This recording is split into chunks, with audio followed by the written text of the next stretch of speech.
BBOR Black Box Online Radio, coming to you from West Virginia.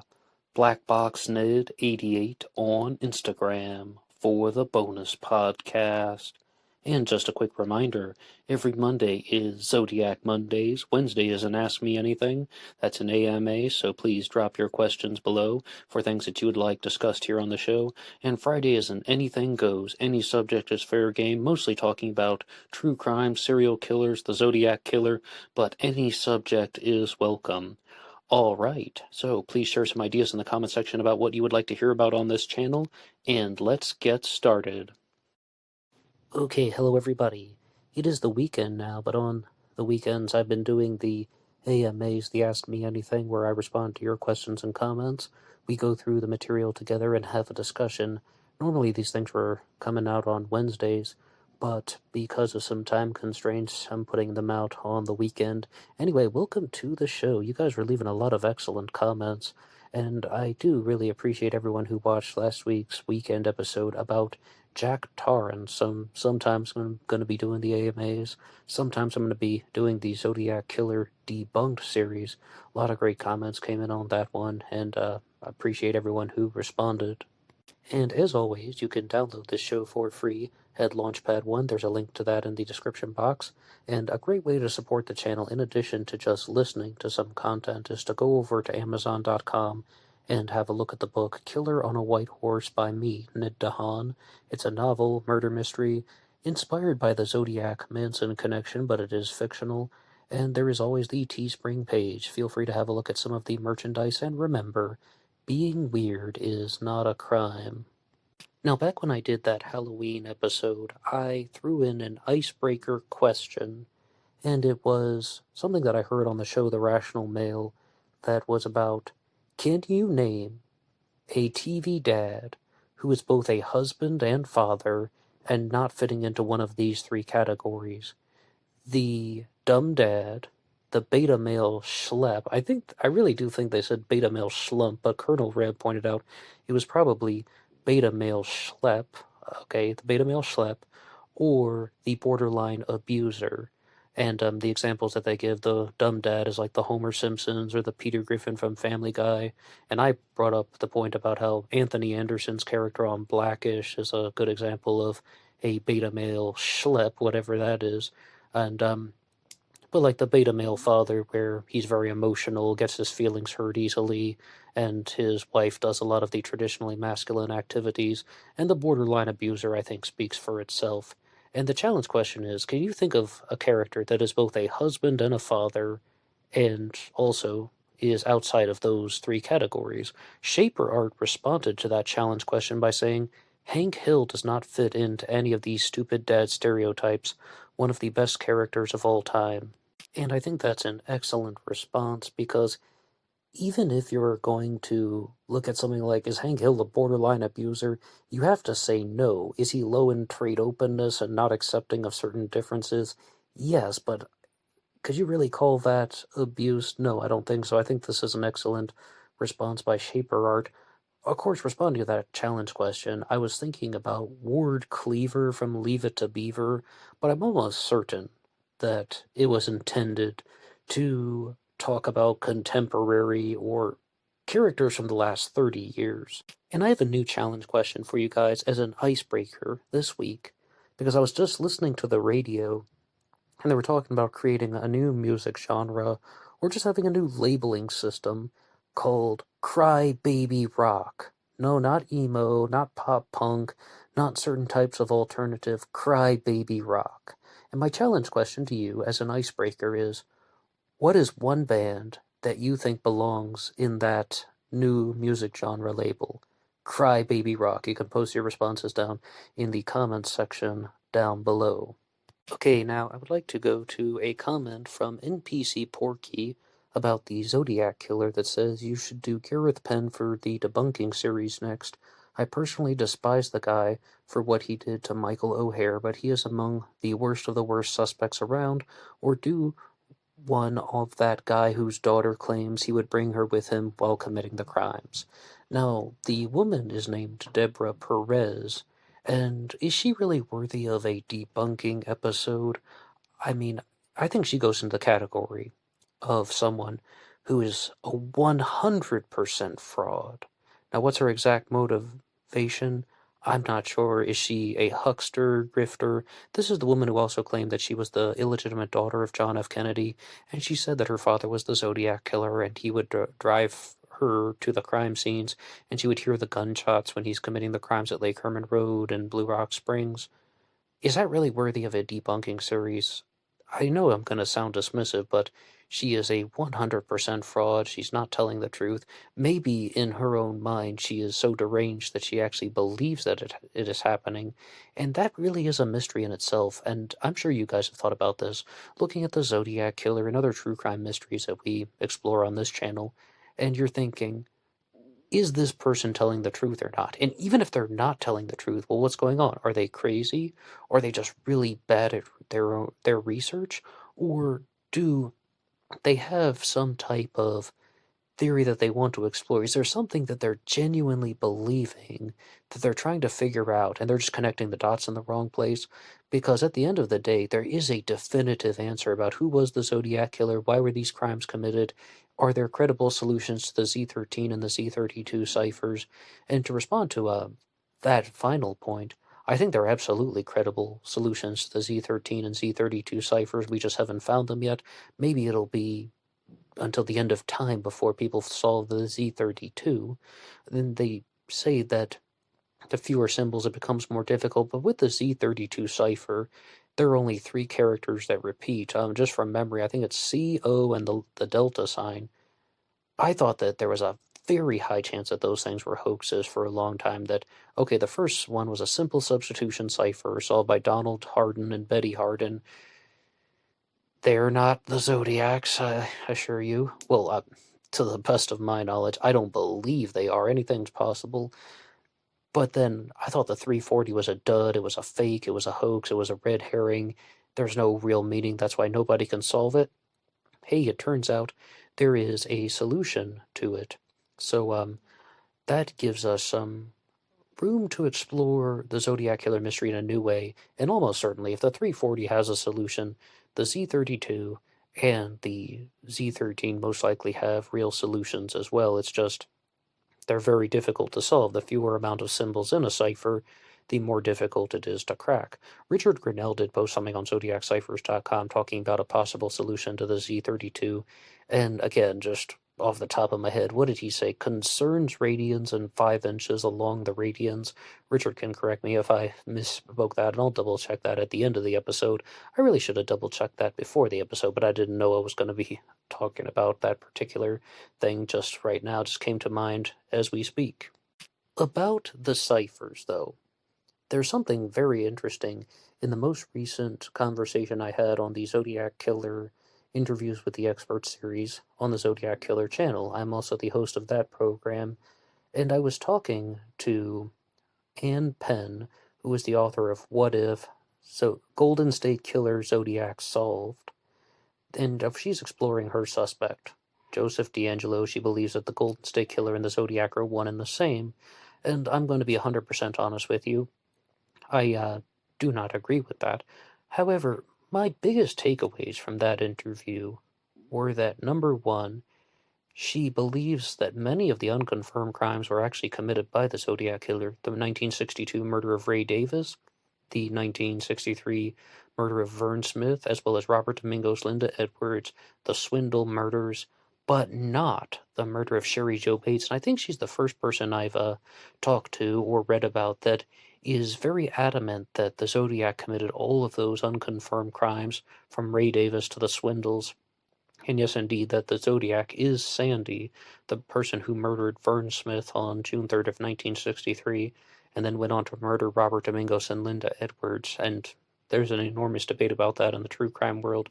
Were those crimes actually committed by the same person, the murder of Vern Smith and the murder of Robert Domingos and Linda Edwards? But she did not include the murder of Sherry Jo Bates. She doesn't believe that that is genuine Zodiac activity. The point about the ciphers that I thought stood out to me was that she does not believe that David Oranchak's solution to the Z340 is correct. And I was like, well, what is the correct one? And she believes that Dirt Poor Richard's solution to the 340 is the correct one. And you can go over to his channel, Dirt Poor Richard, and watch how he solves the Z340. And that was something that Ann Penn pointed out, that he walks you through it in a very easy to understand manner. I also did a response to his video, and I was communicating with Dirt Poor Richard about how he solved the Z340. We corresponded a bit, and I did a response to his video on that exact subject. A lot of people, though, came away thinking that I believed that his solution was correct and Orange Shack's was wrong. I said that I thought his was better, and they misinterpreted that line. No, I believe that David Orenchak, Ural Van Eyck, and Sam Blake have the correct solution, but with Dirt Poor Richard's solution to the Z340, it has clues that we can explore. All it really says in the Orenchak solution, which again I do believe to be the correct one, is that I am not afraid of the gas chamber. That wasn't me on the TV, which brings up an interesting point about me. And then it goes on to say that I now have enough slaves for my life in paradise, slaves, paradise, death. Ann Penn did point out, though, that that final line seemed really bizarre, where it says slaves, paradise, death at the end of the 340. But I'll read to you Dirt Poor Richard's solution to the Z340 cipher. I feel bad. I'm Evil D. I felt like I needed killing. It's code I like. I roll tab. Add a letter I write. Life elitism. I like being famous. Like training my slave. I did like two better. First to kill was Diane. I started telling myself I would kill all. Berryessa and Blue Rock to killing a kid. I have my days kill. Yeah, that's what it says. I have my days kill. I'd slaves count. Killed a kid. Florida. Kill and tell all. I killed the girl on Wild Elm. Felt I shouldn't. I killed Mono Lake RN. And then there's a Zodiac symbol there. And as I said, that one gives you clues that you can explore. But the FBI has signed off on David Orenchak's solution, as well as Jarl Van Eyck and Sam Blake, who worked on that, and I do believe that that one is correct. And I was talking to Ann Penn about this, and you can hear our full interview on the Zodiac Killer interviews with the Experts series. And I was like, well, who did the Zodiac murder in Florida? Who's the girl on Wild Elm? And, it's still somewhat of a mystery. But I think it was Professor Stewart who pointed out something about Dirt Poor Richard's solution. And I don't mean to knock the guy. I do appreciate all of the effort that he put into creating these solutions, not only to the Z340, but also the Z13, Z32, and even solving the misspellings in the Riverside Confession. But I think Professor Stewart said the Z340 here contains too many words that are not completely in sentences. And even though the Zodiac Killer misspelled a lot of words, he tended to write in full sentences. And I think, let's just say that he wrote in full sentences. I'll read the Z340 solution from Dirt Poor Richard again. I feel bad. I'm Evil D. I felt like I needed killing. It's code I like. I roll tab. Add a letter. I write.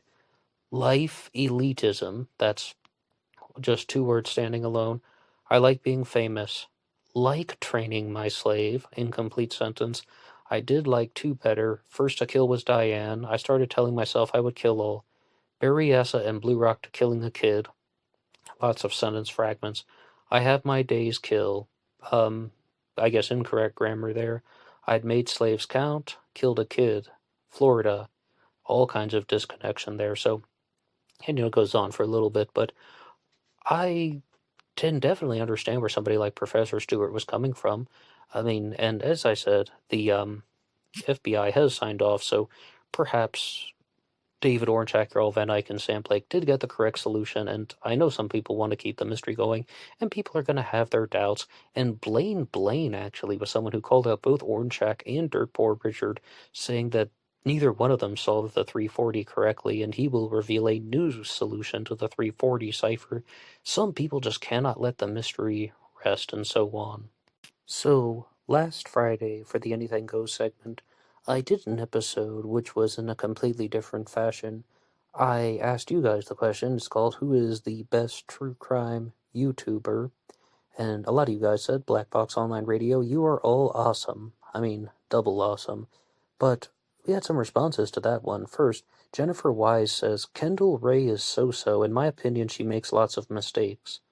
I'm really not sure about that. I watched one video about her that ZodiacKiller.com sent me about just that. The Zodiac Killer and Gary Francis post a couple weeks ago when they claimed that they found the Zodiac Killer, the case breakers, and this journalist named Dale Julin claimed that they had solved the Zodiac Killer mystery. I watched my first ever video from Kendall Ray, first one I had ever seen. That one seemed pretty good, and as I said, she was really making sure that the audience could understand. But I'll take your word for it there, Jennifer. A lot of you guys responded to that challenge question by saying Stephanie Harlow is the best true crime YouTuber. I absolutely love Stephanie Harlow stuff. I watch her channel very frequently. And Teresa Carter, though, has something to say about that. Stephanie Harlow has the best true crime channel that I watch. I love all of Stephanie's detail-oriented research put forth into every true crime episode.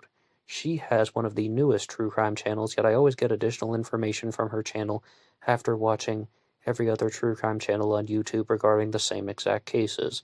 Anyone out there reading this comment should check out her channel for sure. Walter says, she is a badass. She is absolutely thorough. She leaves no stone unturned. If you want the full, complete story on a case, she is the woman. Teresa then continued by saying, what I found the most interesting about Stephanie Harlow's Missy Beavers coverage is that she stated Missy Beavers was shot, which no one else has ever said. I've researched a ton of Missy Beavers news articles and videos as well, and could not find anything stating that she was shot, only that she, Missy, did have a gun, I believe, in her car. Has anyone else come across this news regarding Missy Beavers being shot? Very curious. And that is, of course, talking about the murder of Missy Beavers in 2016 in Midlothian, Texas. Missy Beavers was murdered after showing up at a church where she was set to lead a fitness boot camp. She was a personal trainer. And prior to the murder, there's a video of a suspect, and I do say suspect because there's never been a conviction. There's this suspect walking up and down the halls of the church wearing some type of police costume. There's a helmet with a headlamp, and there's a vest that says police, and it seems like tactical gear, except for the helmet, which seems to be some type of knockoff. And Missy Beavers' own husband even pointed out that that appears to be some type of either costume helmet or maybe a paintball helmet, something to that effect.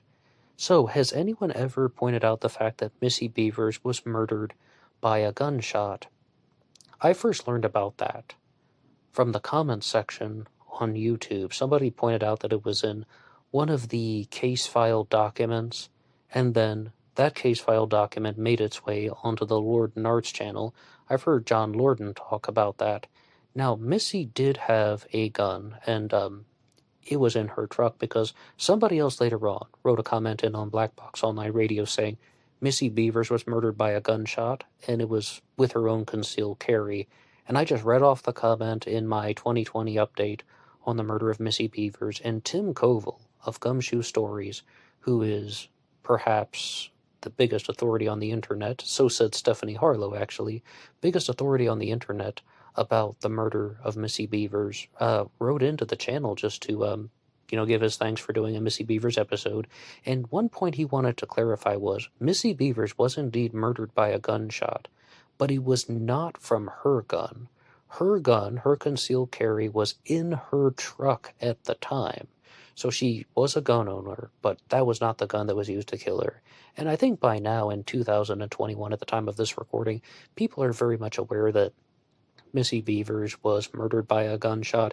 It must have been pure disinfo that was going out in the news, because you had the very famous news clip of Nancy Grace talking about, I'm not going to do the Nancy Grace voice I was about to, but she was killed by puncture wounds, not stab wounds, because you see the perpetrator, alleged perpetrator in the church, using what appears to be a hammer of some sorts, or, was she killed with the sharp side of a hammer or a pick? If she had been stabbed, they would have said stab wounds, but because they said puncture wounds, it was most likely she was killed with some type of object like a hammer or some type of ice pick or something to that effect. But that just appears to be pure disinfo. Sometimes the authorities genuinely want the disinfo going out there because it can put suspects in a false sense of security. Now, if you would like to hear more about the murder of Missy Beavers, I do recommend the Lord and Arts channel, Gumshoe Stories by Tim Koval on YouTube. He has excellent stuff. I mean, absolutely up there. And this is all in addition to Stephanie Harlow's thing. Stephanie Harlow pointed me toward Gumshoe Stories, but I think I had heard Tim interviewed in a few more places. And of course, Aaron Stoner's channel. Aaron Stoner is one that is a YouTube channel that is just so underrated, and he makes some very bold attempts at contributing things to these mysteries, because he's the guy that was behind the Missy Beavers composite sketch. It's really Aaron working with a forensic artist, and they created this composite sketch based on some of the video footage of a car that was also somewhat nearby, a silver Nissan Altima that was seen in a sporting goods store parking lot down the road rather, from the church where Missy Beavers was murdered. And more people need to just talk about that and look at the composite sketch. The other coverage that I highly recommend from Aaron Stoner's channel is his stuff on the murder of Elijah Wood, also known as the racetrack murder, where a convenience store clerk was murdered by someone, and there just seems to be no motive for it. Nothing was stolen and so on. And it turned into the exact same thing as the Missy Beavers case. They couldn't find out, is this person a man or a woman? Is there a man or a woman in that costume? And so on. And in both of those instances, I strongly believe that Missy Beavers was murdered by a man and Elijah Wood was murdered by a man. But people can dispute that all they want with me in the comment section down below. And we have a comment from Elise, who responded to the episode, Maura Murray, All Is One Theory. And that's an older episode, however. Elise says, the lady seen a cop most likely at her vehicle after they staged the crash. That's why she said law enforcement cover-up, but for what and why? I think Elise is proposing that Maura Murray disappeared because of a law enforcement cover-up, some malicious activity on the part of law enforcement. And I talked a lot about Maura Murray in 2019 as well as in 2020, and I confess to you guys that I am a little bit rusty on those details as well, but this theory has been widely discussed, that the reason why Maura Murray disappeared was because of illegal activities by the responding police officers. Maura Murray disappeared on February 9th of 2004 after possibly crashing her car into a snowbank, and the mainstream narrative is the car crashes into a snowbank, Maura gets out of the car, a bus driver named Butch Atwood who's driving a school bus comes by and says, hey, do you need help? Do you need me to call somebody? Maura says to him, no, I already called AAA. Butch Atwood knew that wasn't true because there wasn't cell service in the area, so he drove home and he sat in the school bus for a while doing some paperwork, and he may have gone in the house first and talked to his wife and then went back to the school bus to do paperwork because that's what he normally did. And his wife Barbara gets on the phone, and the police are asking her, okay, the 911 dispatcher, is asking her, okay, where's the girl now? And Barbara says, I have no idea where she is, and Maura was never seen again. Now, what is the law enforcement theory in the disappearance of Maura Murray? I had one episode discussing this on BlackBoxOnlineRadio that I recorded in about 2017. It was like 7 minutes long, and I accidentally deleted it. And I called it the wildest, craziest theory in the Maura Murray mystery. And that is that Maura's car broke down on the side of the road, and a police officer came by to help her, and that she was assaulted, beaten, raped in the snow, and then the officer hid her body in the trunk of his car. That was a real theory that people were discussing from time to time. And I think that Elise might be pondering some things about that. I just think that that is too far out to truly explore.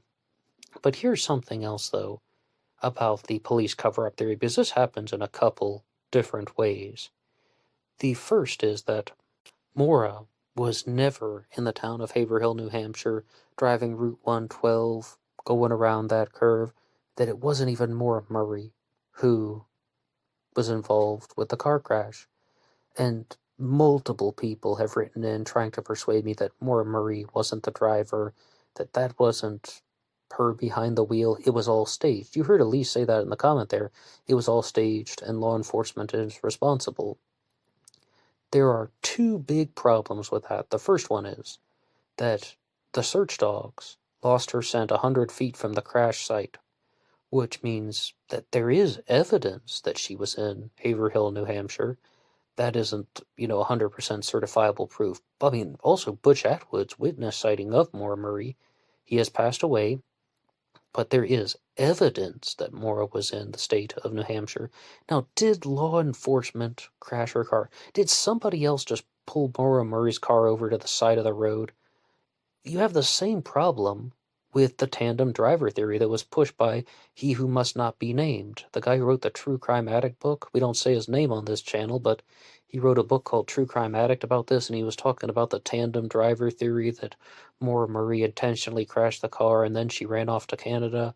Whether it's someone staging the accident or it's Maura staging the accident herself, why do that in one of the most well-lit, populated areas along this back road in New Hampshire when you had total darkness on either side of you, 500 meters that way and 500 meters that way? I mean, the whole point is they could have found a much more secluded area to stage the crash instead of having an enormous amount of possibilities for witnesses to come by. Why do that? Partnered with the fact that, as I said, witness sighting, search dogs, that also suggests that there was a real crash by Maura, or that her car genuinely went off the road. Now, was it the car actually still drivable? Most likely, yes. It's just there could have been a short malfunction that I don't want to get into right now. The podcast 107 Degrees has explored that in depth. Aaron and Ethan, big shout out to them. They did a lot of great work on the disappearance of Maura Murray, 107 Degrees. And of course, you can visit the Missing Maura Murray podcast. Just skip over the episodes with Hugh Must Not Be Named. And then, one final piece of rebuttal to any type of person staging the Maura Murray crash scene. A rag in the tailpipe. There was a rag found in the tailpipe of her car. That rag came from the emergency kit in the trunk of Maura Murray's black Saturn.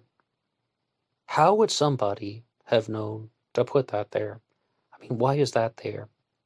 Now, you can debate this with me all you want. You can tell me why you think there's a rag in the tailpipe of the car. I've heard every theory under the sun.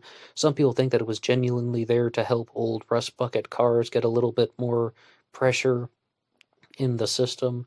Or some people think that it was put there as an intentional sabotage.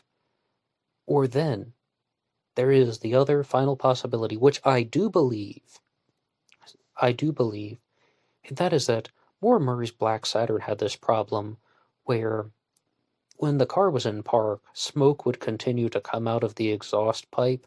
So I learned about this from 107 Degrees, something they brought up, but I do agree with it, that Maura put the rag in the tailpipe herself, not to force it down there to give engine pressure or anything or whatever, but it was meant to just keep smoke from pouring out of the exhaust so no one would draw attention to it, so no one would be suspicious, so the car wouldn't draw attention to other people, is what I really should have said.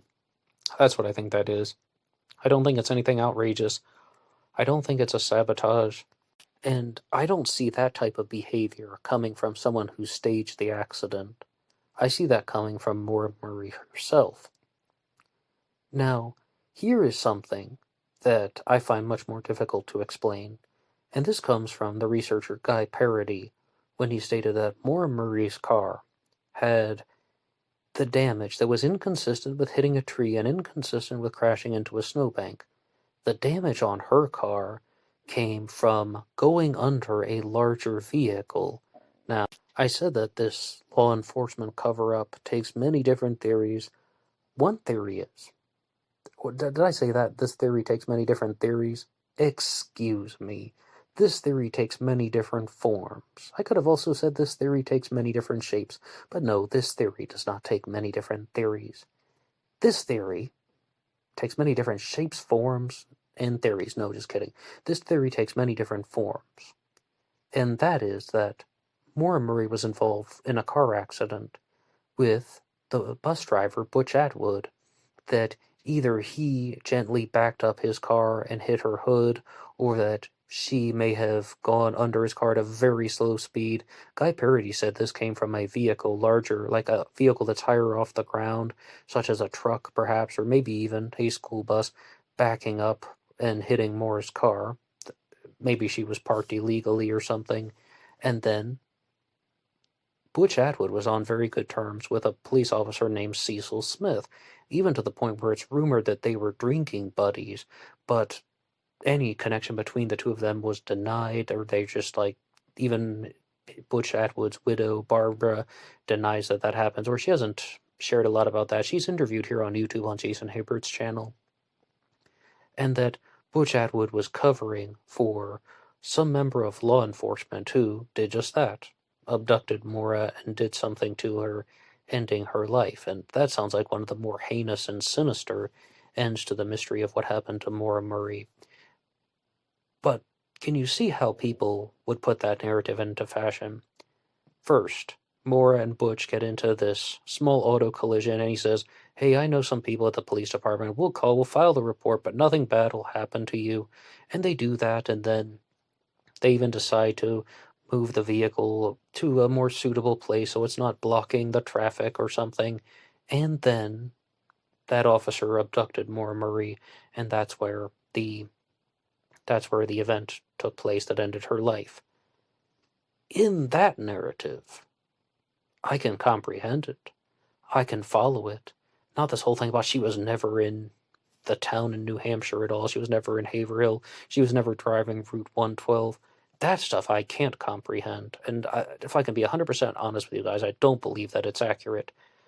The other one, well, I'm somewhat open to it, of course. I mean, this is an unsolved case. And now I would like to divert to something, if I'm using the word divert correctly, to something called True Crime Talk Radio, where I used to do this segment on Tuesdays. True Crime Talk Radio Tuesday, right? Has a nice ring to it.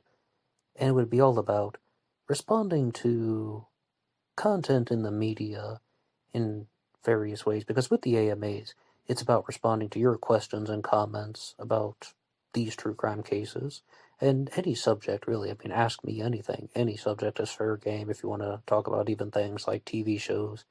As I said at the beginning, True Crime Talk Radio was mostly about responding to different forms of media, whether there's an article about this subject, or someone did a podcast about this, or a documentary about that.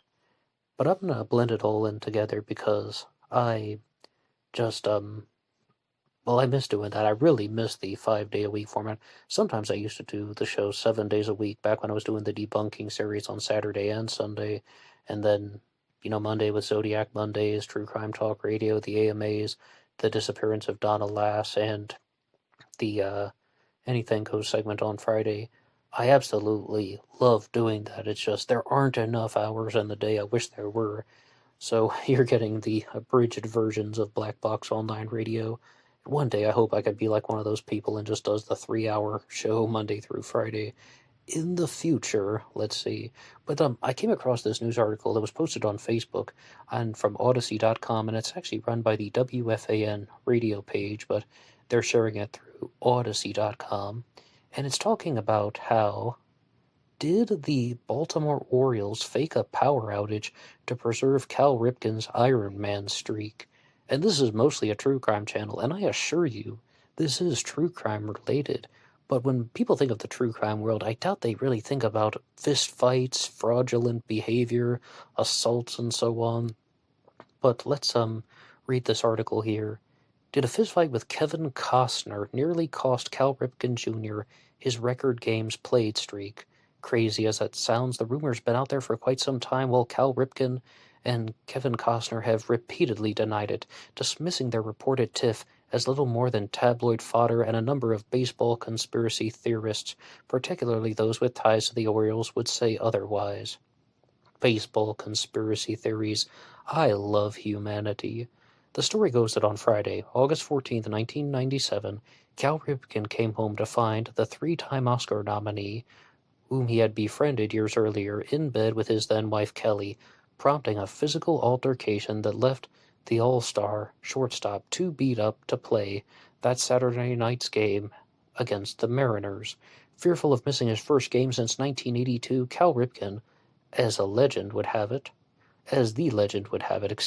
called in a favor asking the Orioles to stage a power outage at Camden Yards so that they would postpone the game until Sunday. Did Kevin Costner beat up Cal Ripken? I don't know. I mean, I'm not really, the best person in making these types of judgments, but if you have a celebrity boxing match in 1997, Cal Ripken Jr. versus Kevin Costner, professional athlete versus actor, and he doesn't have the opportunity to swing a bat or anything. I mean, if they had weapons involved, Cal Ripken Jr. would beat the crap out of Kevin Costner, but I think even without weapons, Cal Ripken Jr. would win in a fight against Kevin Costner. I don't know, maybe he got in shape for a movie or something and he could overpower Cal Ripken Jr. This is a weird story. If true, not only would that tarnish the Hall of Famer's squeaky clean image, but it would also raise questions about the validity of his record streak of 2,632 consecutive games played. Well, as far as the squeaky clean image, I remember something. Back when Sammy Sosa got in trouble for playing with a corked bat, and he was suspended and fined, and his response was, "I'm only getting singled out because I'm Latin." And I'm like, I don't know if people really use that expression in English because you're Latin, Latino, Latina, Latinx. But I don't remember anybody being discriminated against for being Latin. Okay, firstly, Sammy. And also, a sports reporter said, "Now look here, if this were Cal Ripken Jr., he would have been suspended too," meaning that Cal Ripken Jr. was someone who had a squeaky clean image in Major League Baseball. But let's go here. So Cal Ripken Jr.'s Iron Man streak was ended by his own volition a year after his rumor spat with the Field of Dreams actor. Sam Dingman and Mac Montendon, both lifelong Orioles fans, set out to find the truth in their new podcast series, The Rumor, which debuted on the Blue Wire Podcast Network on October 25th.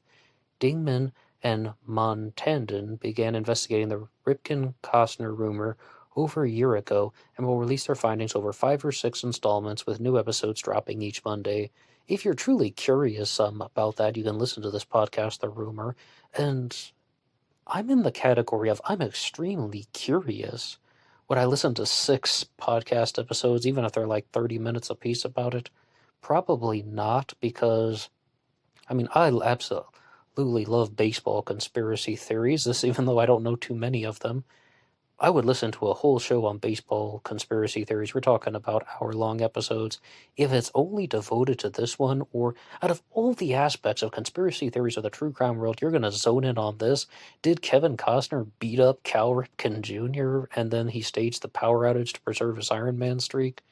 I don't know, but if you guys want to listen to it, you can. It's called The Rumor, available on the Blue Wire Network.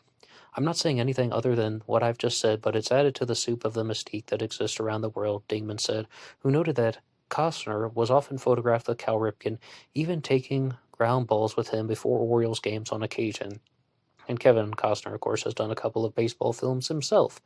I think we don't need a recap of that, but by the time this happened, Cal Ripken had already broken Lou Gehrig's record, and he was well past it, explained Digman.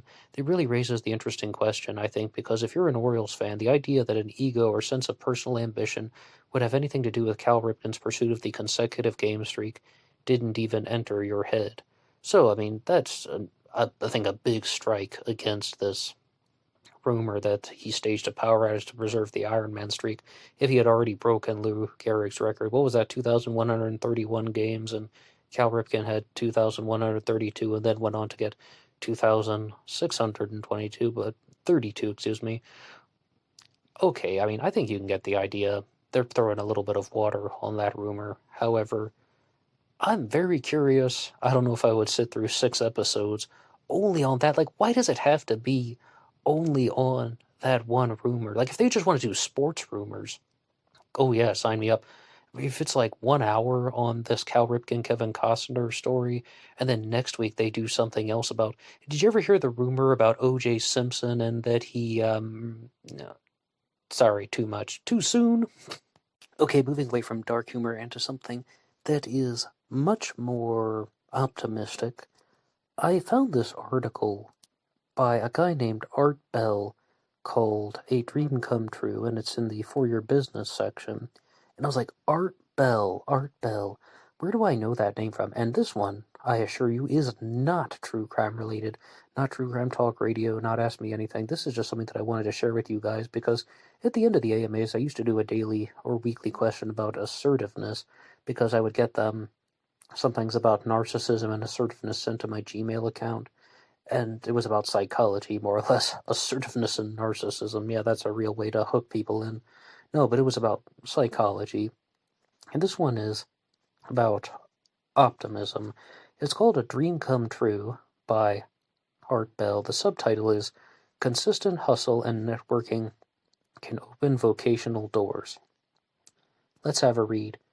Comedy has been my passion ever since I was young, but I have never been a comedian, so how could I expect to get a job in the business? My first step was to find a job, any job related to comedy. In 1983, I was hired as a financial analyst at HBO. Definitely not my dream job, but because HBO produced stand-up comedy, it was a step in the right direction. Soon I started talking about an idea that I had for years. Why not create an all-comedy channel? I pitched my concept to HBO's head of programming, who told me the idea was impractical, unnecessary, and naive. But I was determined to keep the idea alive. One day I mentioned it to the vice president of new business, and to my surprise he said, "Let's go see the chairman." A few minutes later I found myself in the office of HBO's chairman and CEO pitching the Comedy Channel. He got it. 9 months later, HBO launched the Comedy Channel, which quickly morphed into a new name, Comedy Central. I was named Vice President of Programming for the new venture, and later I became Head of Programming and Marketing for Comedy Central. My persistence had paid off. You too can land your dream job. Here's what I learned about the path to creating mine. First, get a job at a company with a product that you're passionate about. For me, that was HBO. You may have to leverage whatever skills, talents, and experience you have to get the job. HBO needed someone who could build financial models, and I learned how to do that in college. Second, be a star in your current job, even if you don't love it. I didn't want to build financial models, but I worked hard, hoping that that would get me the job closer to programming. It worked. I moved to new business development and as an analyst, worked with seasoned television programmers. Third, talk with colleagues about your passion and what you'd like to do. I told my coworker and my bosses and a lot of other people around the company about my interest in comedy, and if I had pitched Comedy Central, they never would have mentioned my desire to work in the comedy programming, but they might have given me the job to, or they might have given the job to a more experienced comedy executive. Instead, they took a chance on me because of my passion. And this was written by Art Bell, former media executive best known for HBO and creating the Comedy Central, the Comedy Channel, which went on to become Comedy Central. So I just wanted to conclude with a small note of optimism. I was reading this thing here in For Your Business, and I thought that it was pretty cool. That's how Comedy Central was created, because somebody had a plan, they had a dream. I have a dream, and he didn't give up.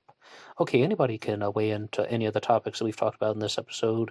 The Zodiac Killer, Maura Murray, the murder of Missy Beavers, the rumor about Cal Ripken and Kevin Costner, and also about, if you want to talk about Comedy Central, and don't forget that challenge question that I asked you guys. What band would you put in the genre known as crybaby rock? Anybody can write the show at BlackBoxOnlineRadio at AOL.com. You can follow me on Facebook. My personal Facebook is in the description box. There's also a page for Black Box Online Radio over there. And of course, Instagram, BlackBoxNid88. The best way to get in touch, though, is just the comments section here on YouTube. Say anything you want in the comments section down below. If you want to challenge me on things, challenge me. You want to dispute anything that I said about the disappearance of Maura Murray, please put that in the comments section as well. And what do you think about this rumor with Kevin Costner and Cal Ripken Jr.? And I swear I would think that Cal Ripken would win in a fist fight between the two of them, But maybe Kevin Costner could surprise me. After all, he was the postman. I mean, okay, that was the moving on. Okay, so anybody can write the show at those places that I just stated, and I will see you over there on Instagram for the bonus podcast. Until next time.